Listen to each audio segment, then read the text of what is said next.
राधे राधे, जय श्री कृष्ण भाइयों। अब कल अपनी थर्मो की क्लास चल रही थी तो मैंने आपको बता दिया था कि स्थूल निकाय और सूक्ष्म निकाय क्या होते हैं।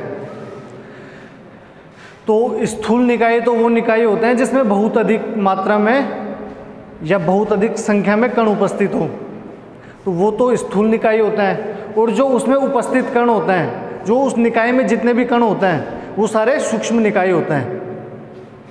फर्दर मैंने आप इसके आगे एक आपको लिखवाई दिया था, उसका एक इम्पोर्टेंट जो मैंने 2-3 लाइनें थी तो वो मैंने लिखवाई दी थी। अब फर्दर अपन आगे चलते हैं। तो अब अपन क्या देखते हैं कि जो स्थूल निकाय और सूक्ष्म निकाय है ना, इनके बीच में अपन अन्योन्य क्रियाएं देखते हैं। तो सबसे पहले अपन क्या देखेंगे कि स्थूल निकायों के मध्य अन्योन्य क्रिया। तो अपना टॉपिक क्या रहेगा,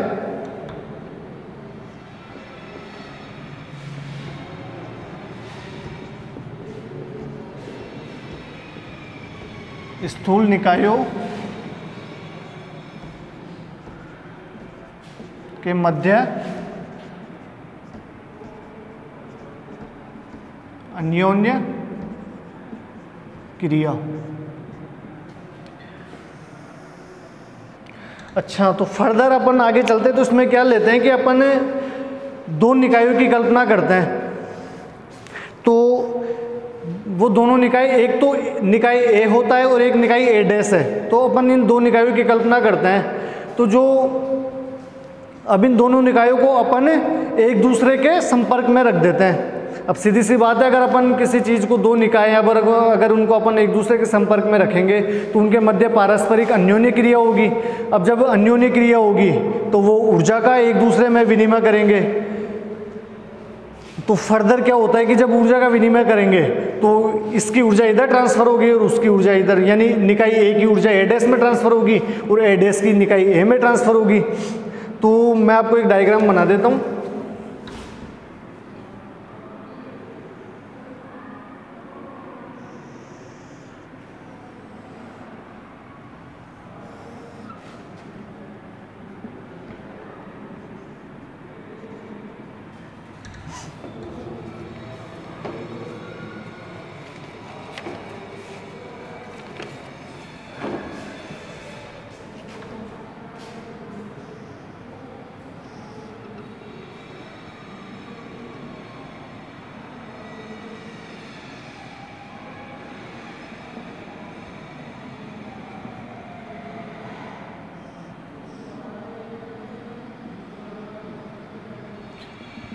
और ये फर्दर आगे ये चेन चलती रहेगी।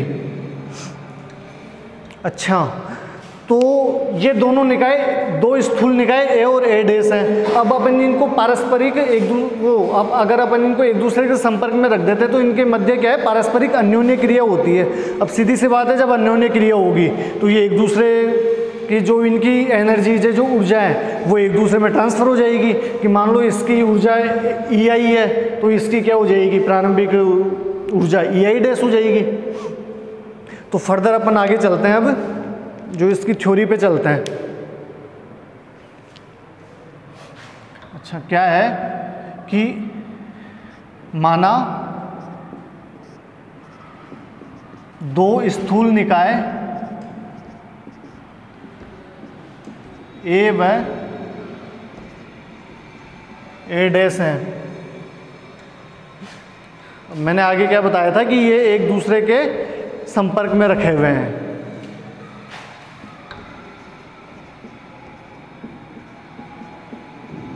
ये दोनों निकाय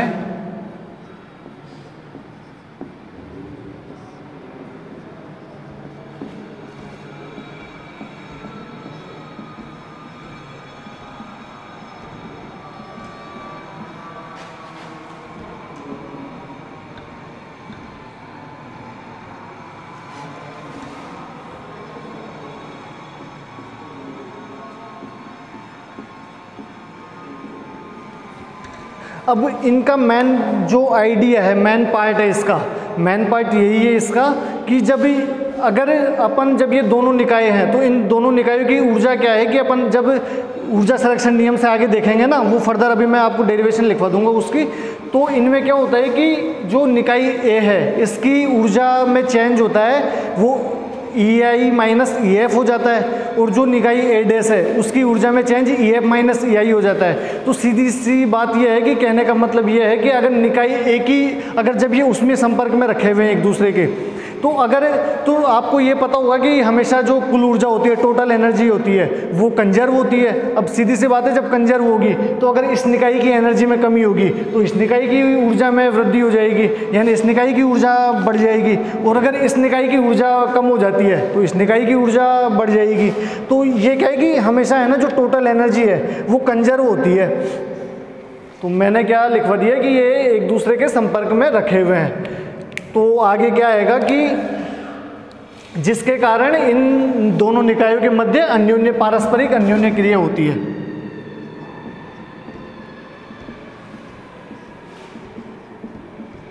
जिसके कारण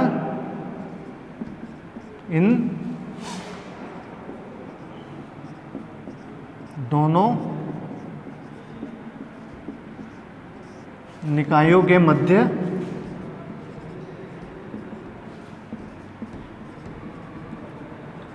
पारस्परिक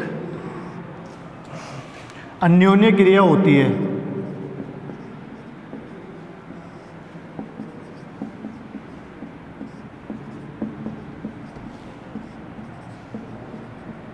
अच्छा, तो सीधी सी बात है, जब इनके मध्य अन्योन्य क्रिया होगी तो ये ऊर्जा का विनिमय करेंगे, और जब ऊर्जा का विनिमय करेंगे तो आपको एक चीज़ पता लग रही होगी, अगर ये ऊर्जा का विनिमय कर रहे हैं तो इन दोनों से एक, जैसे ए और ए डैश है निकाय, तो इन दोनों से एक संयुक्त निकाय का निर्माण हो जाएगा।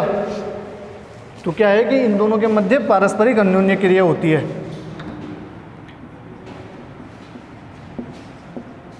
जिसके कारण इन निकायों के मध्य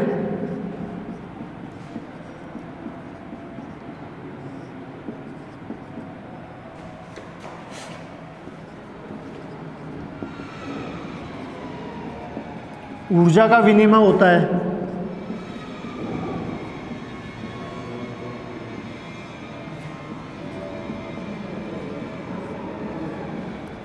अब सीधी सी बात है, अगर ऊर्जा का विनिमय होगा कि जो निकाय ए और ए डैश है, अगर ये दोनों निकायों के मध्य ऊर्जा का विनिमय होगा तो ये एक संयुक्त निकाय का निर्माण कर लेंगे।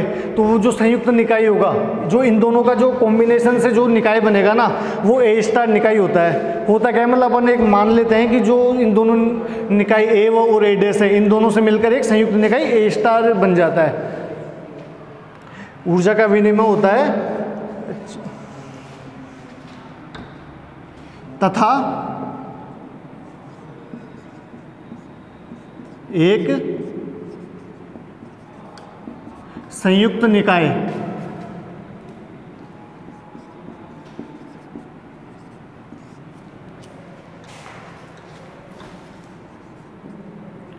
ए स्टार का निर्माण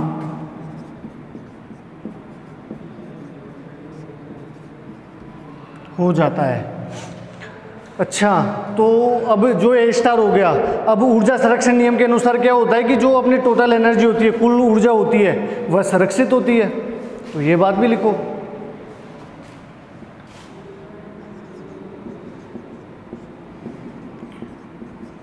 ऊर्जा संरक्षण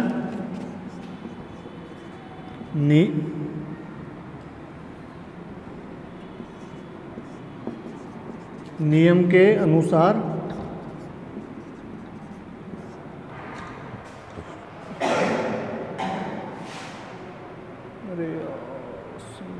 का निर्माण हो जाता है। अच्छा, ये यहाँ दिख नहीं रहा तो आप ये चीज़ मैं आपको यहाँ लिखवा देता हूँ, ऊपर लिखवा देता हूँ। यहाँ तक तो आपने लिख ही लिया होगा।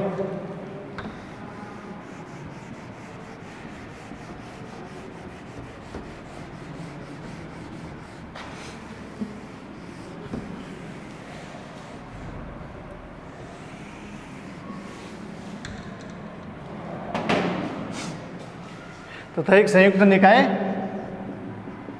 ए स्टार का निर्माण हो जाता है।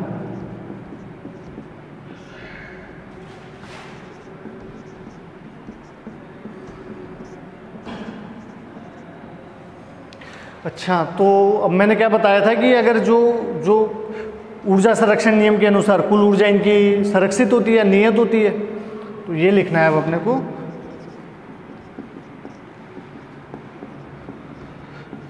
ऊर्जा संरक्षण नियम के अनुसार, ये बात मैंने आपको अभी स्टार्टिंग में बता भी दी थी कि इस जो मेन आइडिया है वो यही है कि जो अपने को जो टोटल एनर्जी है वो अपने को कंजर्व रखनी है, कि अगर मान लो निकाय एक ही एनर्जी, अगर एक ही एनर्जी में कमी हो रही है तो ए डैश की एनर्जी बढ़ जाएगी, और अगर ए डैश की एनर्जी में कमी हो रही है तो एक ही एनर्जी बढ़ जाएगी, और टोटल एनर्जी है वो हमेशा कंजर्व होती है। वही चीज़ है कि जो अपने यूनिवर्स में है ना, हर चीज़ स्टेबल होती है। कि आप देख रहे होंगे कि अगर यहाँ अपने इंडिया में पॉपुलेशन बढ़ रही है तो अदर कंट्रीज़ है या अदर कॉन्टिनेंट, ये कॉन्टिनेंटल है, अदर जो ये महाद्वीप है, तो वहाँ पॉपुलेशन कम हो रही है। अच्छा, मैंने क्या लिखा था, ऊर्जा संरक्षण नियम के अनुसार निकाय ए स्टार की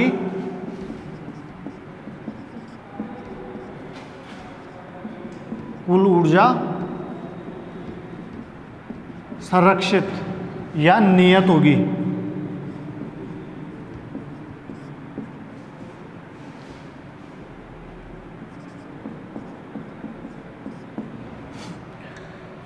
अच्छा, तो यहां तक लिखो।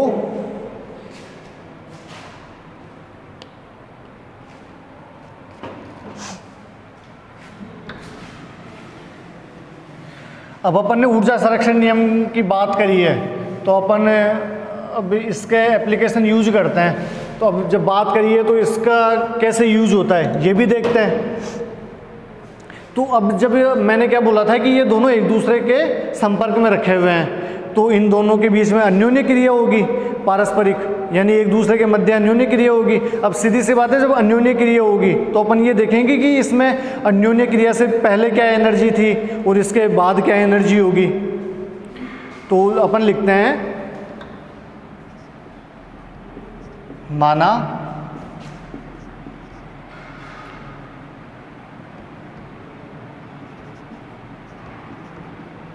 अन्योन्य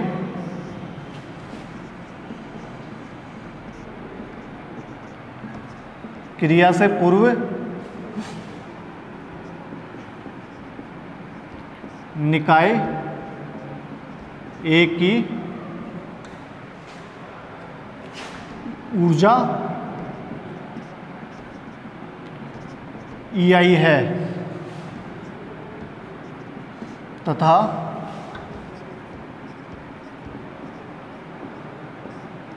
अन्योन्य क्रिया के पश्चात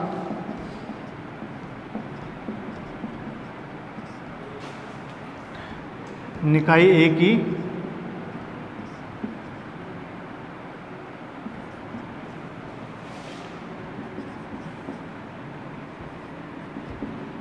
ऊर्जा EF है। अच्छा, तो अपन ने निकाय ए की देख ली, यानी सिस्टम ए की अपन ने जो इसकी जो औसत ऊर्जा है, यहाँ आप लिखना चाहो तो लिख लो, वरना ये भी सही है, लिख ही लो आप। निकाय ए की औसत ऊर्जा, जो अपन इनकी एवरेज एनर्जी ले रहे हैं, कि अपने को पता है कि अपन किसी भी चीज़ की अगर एनर्जी देखते हैं कि पहले और बाद में क्या है, तो अपन कहें कि एवरेज लेके चलते हैं, औसत लेके चलते हैं कि भाई इससे पहले इसका औसत ये था, इसके बाद इसका औसत ये है। जैसे मान लो मैं आपको एक एग्जांपल दे देता हूँ कि अब जैसे 20 वर्ल्ड कप स्टार्ट होगा अगले साल, तो होता क्या है कि अब विराट कोहली है, अपन क्या देखेंगे कि वर्ल्ड कप से पहले इसका एवरेज क्या था, कि ये कौन सी एवरेज से रन बना रहा था, और जब वर्ल्ड कप हो जाएगा तो अपन क्या देखेंगे कि वर्ल्ड कप के बाद इसका एवरेज ये हो गया, बढ़ गया या कम हो गया। तो यही है कि अपन क्या है कि जो इनकी अन्योन्य क्रिया है, इससे पहले अपन ये देख रहे हैं कि इसकी औसत ऊर्जा क्या है, और अन्योन्य क्रिया के बाद इसकी औसत ऊर्जा ये हो जाती है।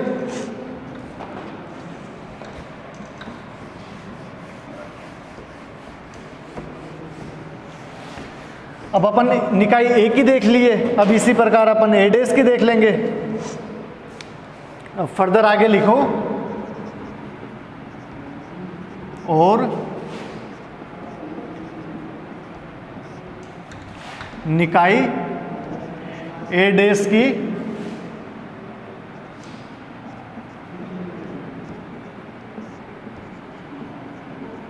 अन्योन्य क्रिया से पूर्व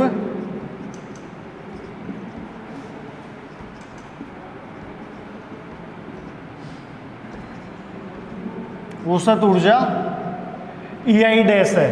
अब डैश मैंने इसलिए लगाया है कि क्यों अपन निकाय अब ए डैश की बात कर रहे हैं, पहले अपन निकाय ए की बात कर रहे थे, तो अब इन दोनों में थोड़ा सा चेंज भी तो दिखाना पड़ेगा, इसलिए मैंने यहाँ डैश लगा दिया। तो इससे क्रिया से पहले इसकी औसत ऊर्जा EI है और क्रिया के पश्चात इसकी औसत ऊर्जा EF डैश हो जाएगी,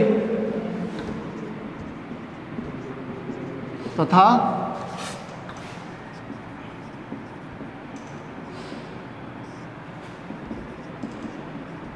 अन्योन्य क्रिया के पश्चात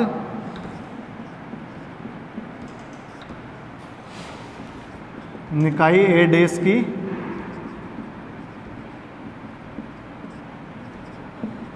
औसत ऊर्जा EF डैश है।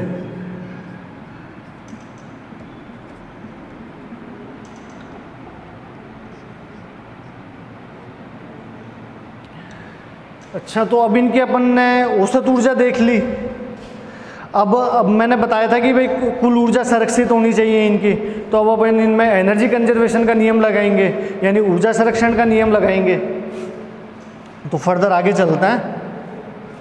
और जो ये लैंग्वेज है, ये मैं सबसे सिंपलेस्ट लैंग्वेज लिखवा रहा हूँ, इससे आसान तो आप शायद मेरे को लगता है कि आपको कहीं मिलेगी भी नहीं, और अगर आप चेक करना चाहें तो चेक कर लीजिएगा।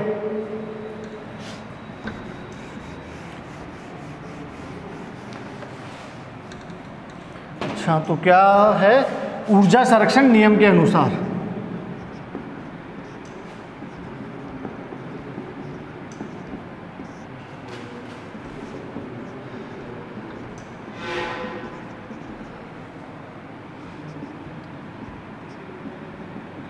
अच्छा, तो ऊर्जा संरक्षण का नियम क्या होता है कि क्रिया से पूर्व ऊर्जा और क्रिया के पश्चात ऊर्जा बराबर होनी चाहिए। तो क्या लिखेंगे अपन यहाँ पे,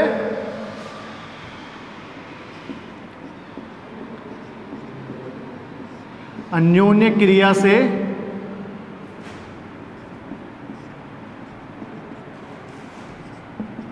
पूर्व कुल ऊर्जा बराबर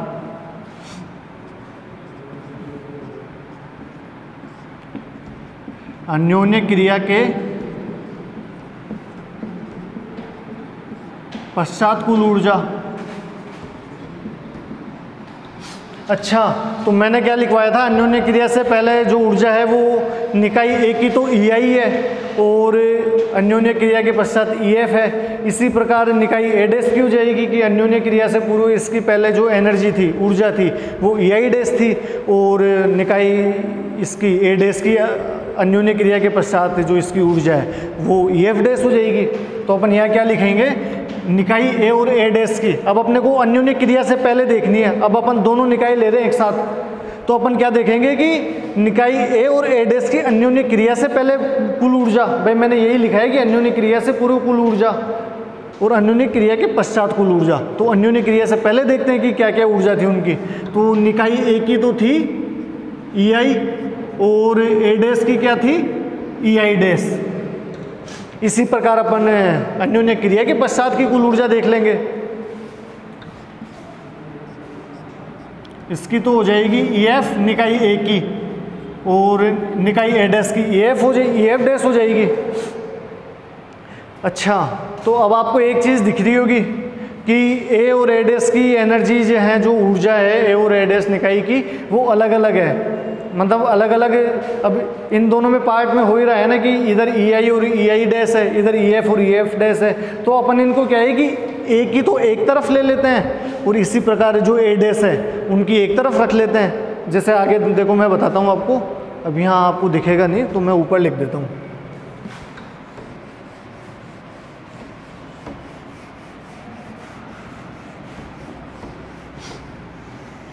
ये बस ये रिकॉर्डेड या ऑनलाइन चलाने का यही सबसे ख़राब काम है कि बार बार साफ़ करते रहो, बस नीचे तक लिख ही नहीं पाते। अच्छा, तो यहाँ जो ये EF है इधर ये पॉजिटिव है, यानी प्लस में है ये इधर। अगर अपन इसको इधर लेंगे, इसका इधर ट्रांसफ़र करेंगे, पक्षांतरण करेंगे, अब क्या पूरी हिंदी बुलवाओगे मेरे से, तो ये इधर इस माइनस में आ जाएगा। और जो EF ये EF डैश है, तो अपन EI डैश को भी अपन इधर ट्रांसफ़र करेंगे, तो ये EI डैश इधर आ जाएगा, तो ये नेगेटिव में हो जाएगा। तो अपन क्या लिखेंगे, EI माइनस EF, EF और बराबर EF dash minus EI dash.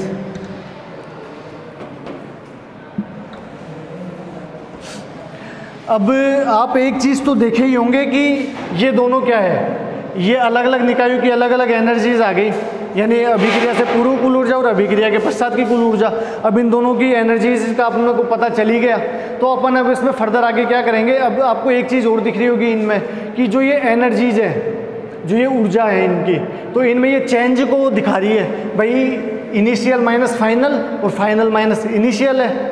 यानी आप देख रहे होंगे कि EF है वो तो इसकी अंतिम ऊर्जा है, और जो EI है इसकी प्रारंभिक ऊर्जा है। तो वो ये यहाँ क्या दिख रहा है आपको, प्रारंभिक माइनस अंतिम, और यहाँ अंतिम माइनस प्रारंभिक।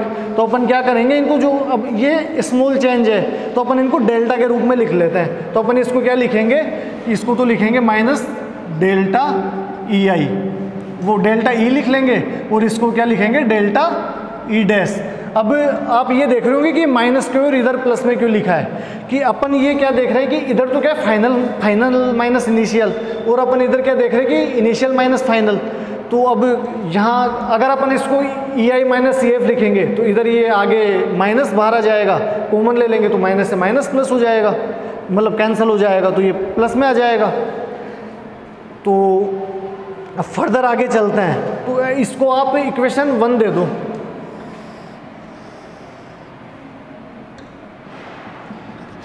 अच्छा, तो अब इक्वेशन फर्स्ट से क्या कंक्लूजन निकल रहा है, आप एक बार कंसिडर करो, सोचो।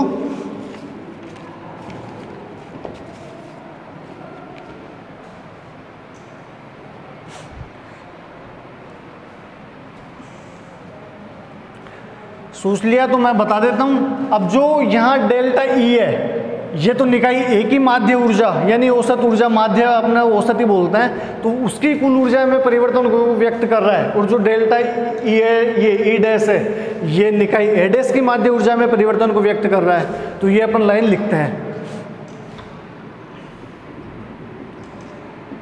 समीकरण 1 में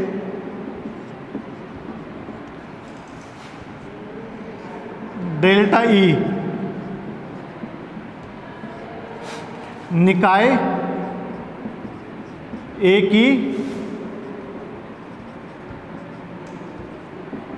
माध्य ऊर्जा में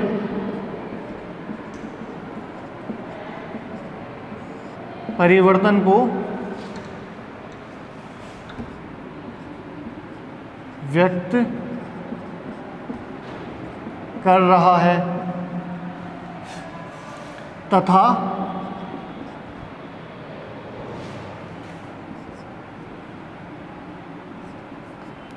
डेल E डैश निकाय A डैश की माध्य ऊर्जा में परिवर्तन को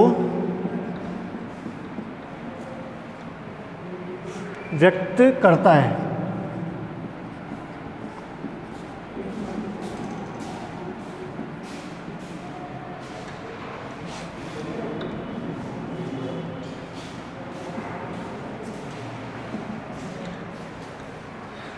अच्छा, तो इसमें आपको पता चल गया होगा कि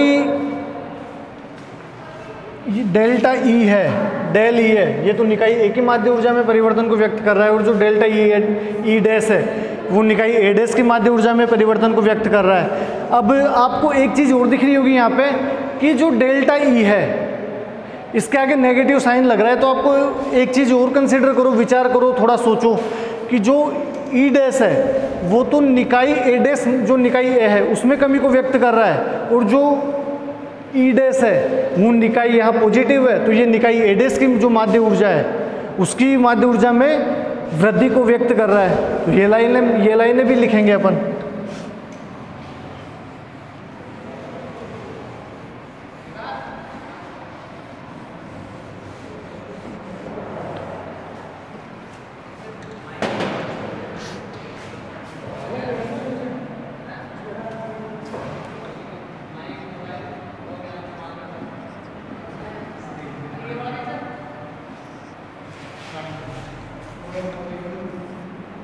समीकरण 1 से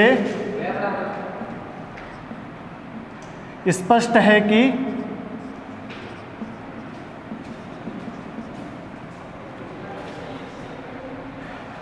डेल्टा ई या डेल ई, यहां माइनस भी लगा लो, माइनस डेल ई निकाय ए की माध्य ऊर्जा में कमी को व्यक्त कर रहा है।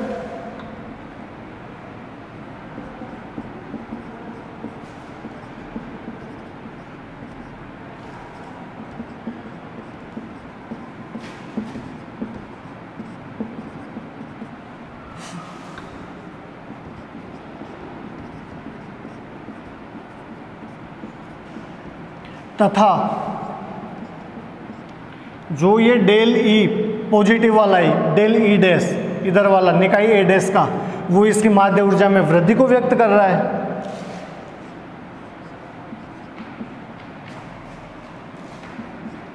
डेल्टा ई डैश निकाय ए डैश की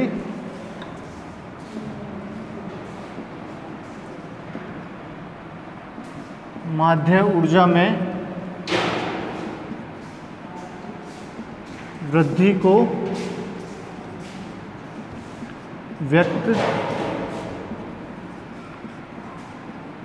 कर रहा है।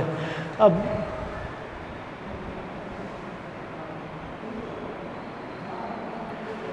अच्छा, तो दिख रहा है ये, तो आप लिख लेना।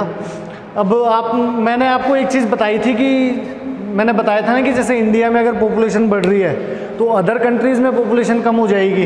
तो वो ये कि जो एनर्जी है ना वो हमेशा अपने आप को कंजर्व रखती है, चाहे भले कैसे भी रखे, चाहे उसके लिए कुछ भी हो जाए, कुछ भी करना पड़े, टोटल एनर्जी हमेशा कंजर्व ही रहेगी।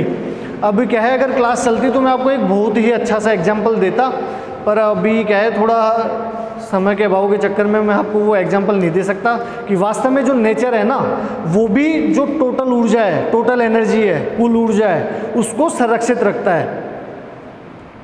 तो यही है कि हर कोई है ना अपने को स्टेबल रखना चाहता है, जो अपनी एनर्जी है उसको कंजर्व करके रखना चाहता है। तो फर्दर आगे चलते हैं।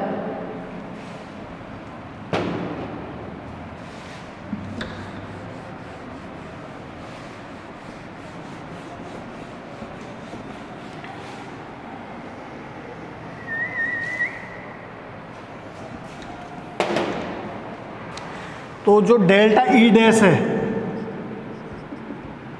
वो क्या है, E F dash minus E I dash. ये कौन से सिस्टम के लिए, कौन से निकाय के लिए है, निकाय ए डैश, वो ए डैश निकाय के लिए।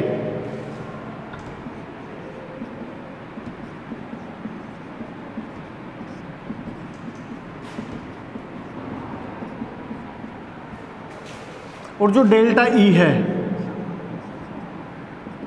वो क्या है, ई आई माइनस ई एफ है, ये ए निकाय के लिए है।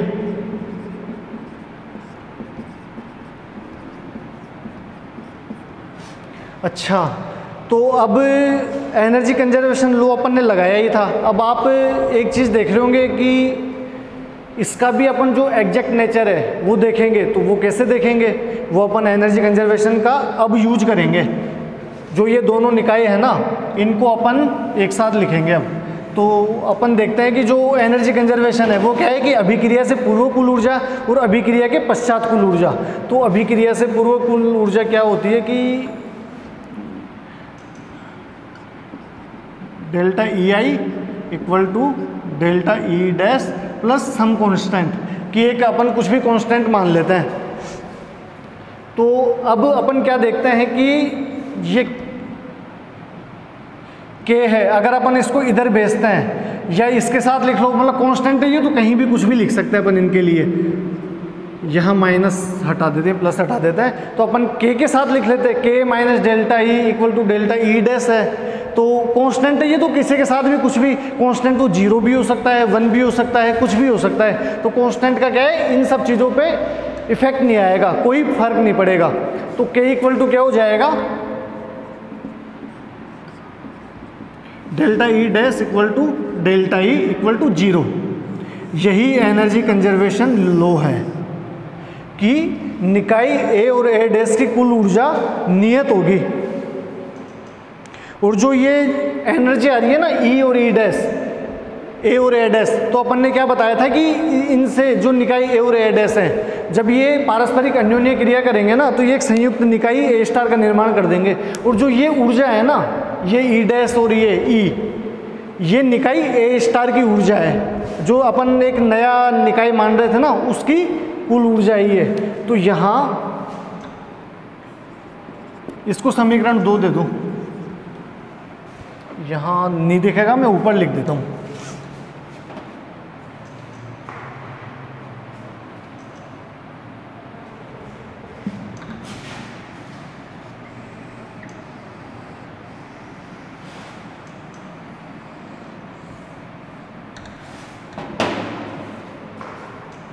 तो यहाँ क्या लिखेंगे कि समीकरण 2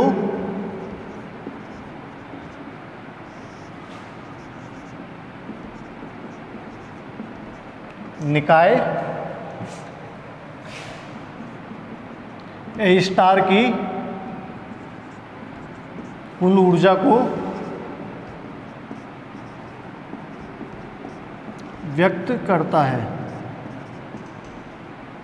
अच्छा, तो आपने एक चीज़ और देखी होगी कि अब जब ये निकाय A स्टार है कि इसकी कुल ऊर्जा को वो व्यक्त कर रहा है, तो अब एनर्जी कंजर्वेशन लॉ से आपने देखा ही होगा कि भले आप अपन कोई सा भी वो ले ले कि जो अपनी कुल ऊर्जा है ना, कुल एनर्जी है, वो हमेशा संरक्षित होती है। अतः हम कह सकते हैं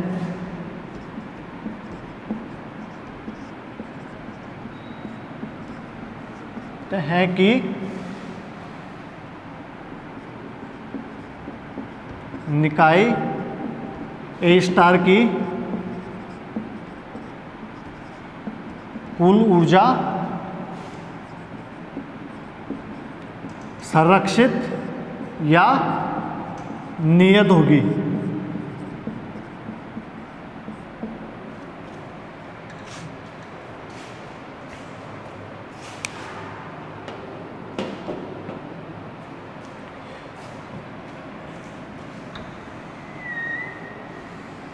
या आपने लिख ही लिया होगा, नहीं लिखा होगा तो वीडियो को बैक करके लिख लेना। अब अपन फर्दर आगे चलते तो अपन क्या देखते हैं कि इन निकायों के मध्य, अब ये जो अपन ये एनर्जी कंजर्वेशन देखा है ना, तो जो इनके जो निकाय थे तो इनके मध्य क्या है, ऊर्जा का विनिमय हो रहा था। तो ऊर्जा विनिमय के आधार पे क्या है कि अन्योन्य क्रिया है मोस्टली 2 टाइप की होती है। आगे वो अलग बात है कि ये क्या है कि अलग अलग पार्ट में टूट जाती है। तो ये होती है कि एक तो उसमें अन्योन्य क्रिया होती है और एक होती है रुद्धोष्म अन्योन्य क्रिया। तो उसमें अन्योन्य क्रिया वे अन्योन्य क्रिया होती है जिसमें क्या है कि बाह्य प्राचल है ना, जो मैंने बताया था बाह्य प्राचल क्या होता है, दाब, ताप, क्षेत्रफल, ये सारी चीज़ें बाह्य प्राचलों में आती है। तो इसके लिए जो उसमें अन्योन्य क्रिया है, इसके लिए बाह्य प्राचल भी नियत होते हैं। और जब बाह्य प्राचल नियत होते हैं तथा जो इसके लिए अपन इनके जो ऊर्जा स्तर होता है वो भी नियत होता है। तो जो ऊर्जा स्तर तथा बाह्य प्राचल नियत हो जाता है ना, तो इस प्रकार की जो अभिक्रिया होती है या जो इस प्रकार की जो क्रिया होती है उसमें क्या है कि उसको अपन उसमें अन्योन्य क्रिया कहते हैं। तो इस अब आप देख रहे होंगे कि जो अन्योन्य उसमें अन्योन्य क्रिया है कि अगर ये ऊर्जा अगर लेती है तो अपन इसको -q से डिनोट करेंगे, और अगर ऊर्जा देती है तो इसको +q से डिनोट करेंगे, क्योंकि अपने को पता होता है कि ऊष्मा का उत्सर्जन और अवशोषण होता है कि सीधी सी बात है, अगर वो ऊष्मा का उत्सर्जन करेगी तो क्या आएगा, ऊष्मा का उत्सर्जन करेगी तो प्लस क्यू आ जाएगा, और अगर ऊष्मा का अवशोषण करेगी तो अपन उसको माइनस क्यू से डिनोट कर देते हैं। इसी प्रकार क्या होती है, जो रुद्धोष्म अन्योन्य क्रिया होती है, जो रुद्धोष्म अन्योन्य क्रिया होती है उसके लिए क्या है, बाह्य प्राचल और जो इनके ऊर्जा स्तर होते हैं वो नियत नहीं होते हैं, यानी कांस्टेंट नहीं होते हैं। तो इनके लिए जो इस प्रकार की जो अन्योन्य क्रिया होती है उसको अपन रुद्धोष्म अन्योन्य क्रिया कह देते हैं। तो अपन फर्दर आगे चलते हैं, तो मैं आपको ये क्या है, ये अन्योन्य क्रिया है वो लिखवा देता हूँ।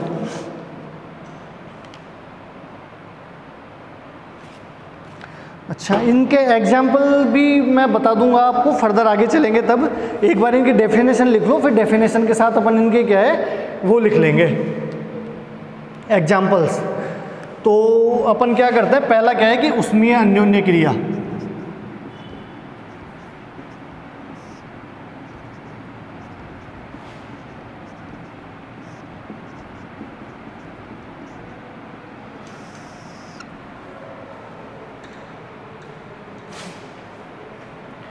वह क्रिया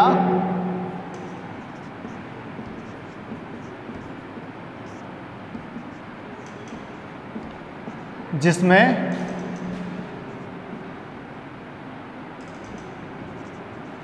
बाह्य प्राचल,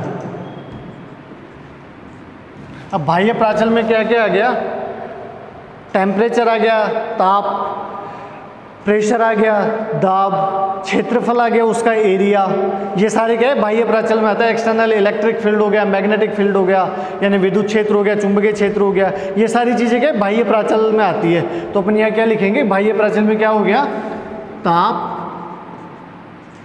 दाब,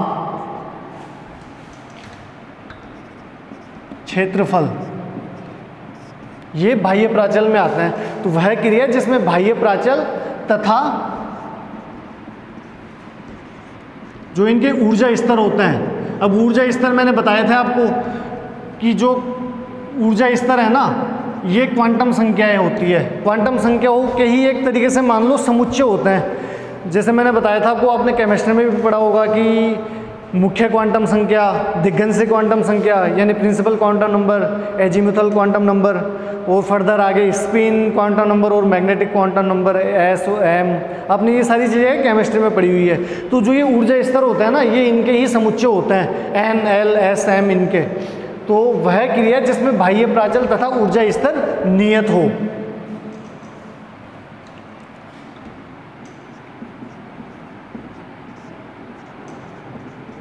नियत रहे,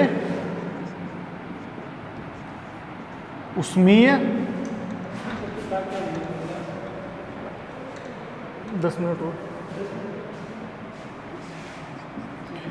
ऊष्मीय अन्योन्य क्रिया कहलाती है।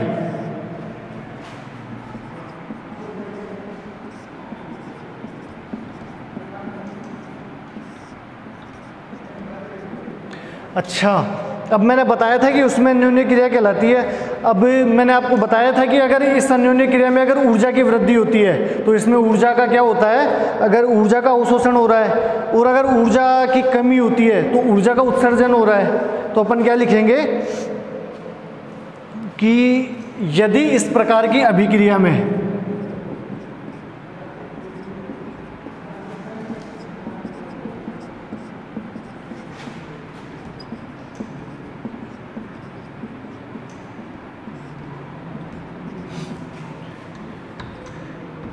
निकाय की ऊर्जा, अपन निकाय की बात कर रहे हैं तो अपन भाई निकाय ले ही रहे थे अपन, ए और ए डैश, तो इसी प्रकार एक अपन निकाय, कोई सा भी एक निकाय की कल्पना कर लेते हैं। तो यदि इस प्रकार की अभिक्रिया में निकाय की ऊर्जा में वृद्धि हो रही है,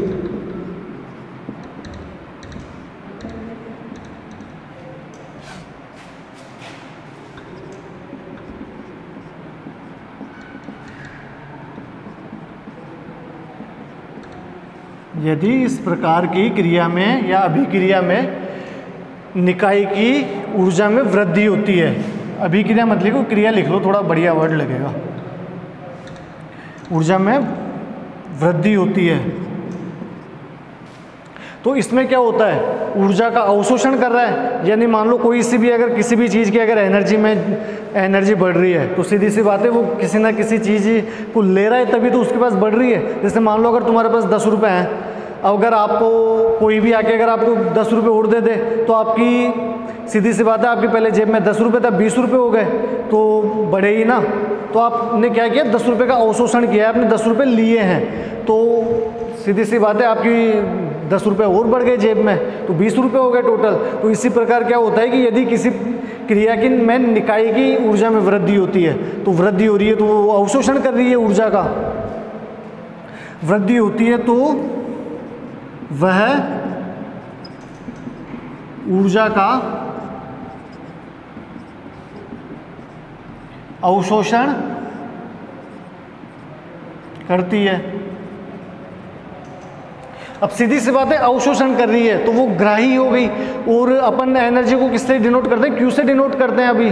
तो अगर क्यू से डिनोट करें तो ग्राही है तो उसको माइनस क्यू से डिनोट कर देंगे। अतः इसे माइनस क्यू से व्यक्त करते हैं।